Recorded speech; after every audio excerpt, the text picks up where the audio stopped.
Selamat malam para netizen dimanapun kita berada, salam inspirasi bagi kita semua ya. Ada yang memprediksi bahwa Prabowo Gibran batal ya untuk menjadi pemenang di Pilpres 2024. Kalau ini dikabulkan oleh Mahkamah Konstitusi ya. Akibat ya gugatan dari Anies dan Ganjar. Salah satunya adalah gugatan yang pertama diskualifikasi dari seorang Prabowo Gibran. Ada yang mengatakan diskualifikasi ya wakilnya yaitu adalah Gibran di situ begitu. Tentu ini menjadi catatan penting dan bisa ketar-ketir begitu kan. Sekelas profesor ya pengacara mereka, pengacara yang handal bisa makin panas dingin mereka kalau mendengar keputusan atau kabulan dari Mahkamah Konstitusi ini atas gugatan-gugatan Anies dan Ganjar.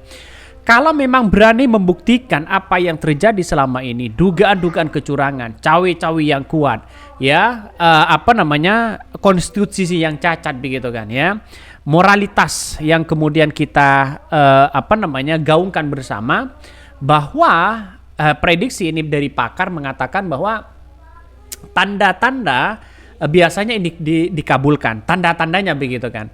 Maka saya katakan sejak awal, kalau memang ini benar dikabulkan, didiskualifikasi ya, pembatalan pemenang dari seorang Prabowo Gibran, bukan tidak mungkin di era demokrasi modern hari ini. Mengapa saya katakan seperti itu? Di negara-negara yang lain, di Australia, terus kemudian dari negara-negara yang lain juga ya, sebagai pemenang Pilpres, mereka banyak yang dibatalkan. Kenapa? Karena mereka melakukan dugaan-dugaan kecurangan besar ya. Bisa saja cawe-cawe yang kuat ya, bisa saja memainkan peran penting. Bagaimana dugaan-dugaan bansos ya, itu masih banyak ya untuk membuktikan di Mahkamah Konstitusi. Dan besok ini begitu kan, sidang dari kubu Anies Baswedan terkait dengan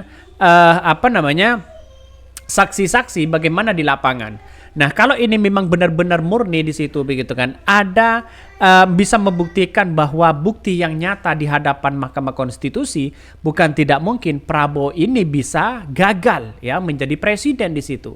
Karena di negara demokrasi modern yang saya katakan tadi bahwa ada dugaan-dugaan yang kemudian kita sebut yang namanya kecurangan, ya nanti di persidangan di situ begitu kan ya, kita akan buktikan di persidangan.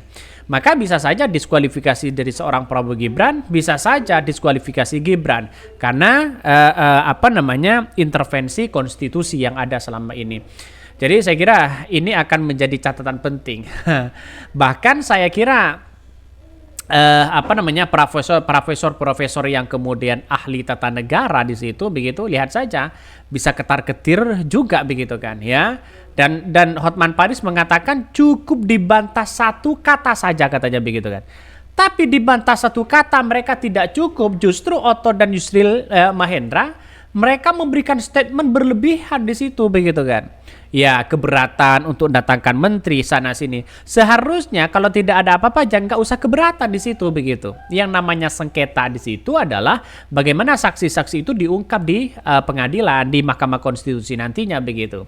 Pakar prediksi putusan MK batalkan kemenangan Prabowo, ya, kabulkan gugatan Anies Ganjar. Ini takut ada intimidasi ke MK, bakal ada gerakan massa ya, akan buzzer bayaran yang disuruh baik online maupun offline, utaati undang-undang. Kalau bisa pemenang pemilu tidak bisa diganggu gugat. Jadi artinya saya kira ya kalau pemilu tidak diganggu gugat lalu kemudian ada indikasi kecurangan bagaimana?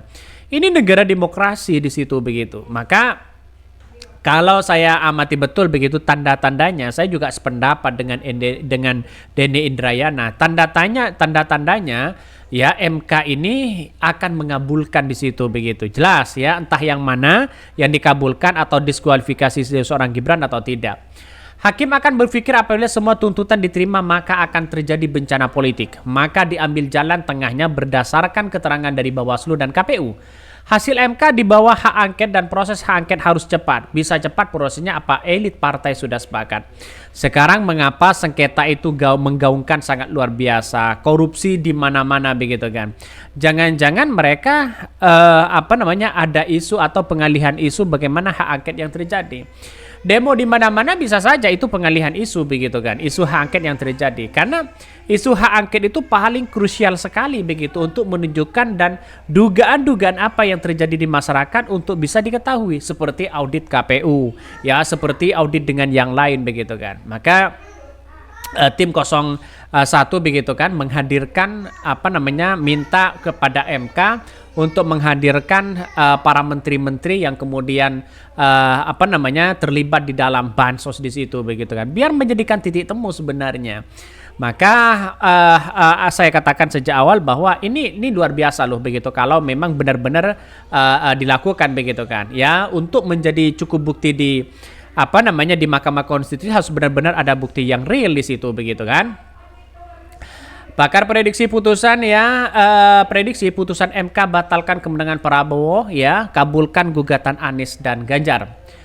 Mahkamah Konstitusi melanjutkan sidang sengketa hasil pemilihan presiden atau Pilpres 2024 pada hari Kamis 28 Maret 2024 hari ini. Agenda sidang adalah mendengarkan jawaban termohon serta keterangan pihak terkait dan Badan Pengawas Pemilu atau Bawaslu. Bertindak sebagai penggugat atau pemohon perkara ini, pasangan Capres-Cawapres nomor urut 1 Anies Baswedan Muhaimin Iskandar serta Capres-Cawapres nomor urut 3 Ganjar Pranowo dan Mahfud, ya.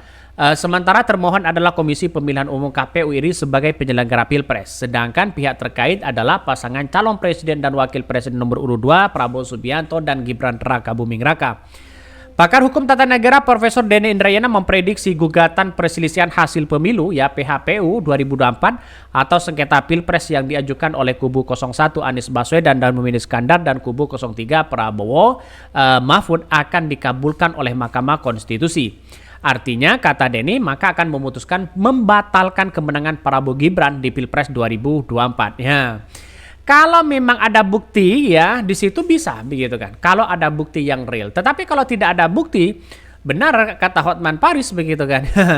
Ya, berspekulasi, berasumsi, ya, tidak bisa diterima sebagai acuan di situ begitu. Saya kira 01 dan 03 mereka punya bukti yang kuat sehingga tidak bisa dibantah oleh para profesor itu begitu kan. Ya, kita tunggu saja bagaimana kekuatan bukti nanti di persidangan begitu kan, ya, karena pada kenyataannya adalah bukti-bukti yang real itu yang harus kita lakukan di situ begitu, ya. Kalau tidak ada bukti maka tidak bisa untuk menjerat orang atau membatalkan kemenangan dari seorang Prabowo. Saya kira saya masih melihat, ya, tunggu besok ini bagaimana saksinya, ya. Dari 01 dan 03 saksi yang kemudian dipaparkan apakah ada nuansa-nuansa yang kemudian pelanggaran, ada kecurangan dan sebagainya, kita tunjukkan besok ini begitu kan, ya. Mungkin itu yang kami sampaikan, ya. Tonton terus channel Hot dari Podcast Rakyat ini karena ada berita-berita menarik dan viral setiap harinya. Salam para netizen, salam inspirasi bagi kita semua. Jangan lupa di-subscribe di YouTube Hot dari Podcast Rakyat ini.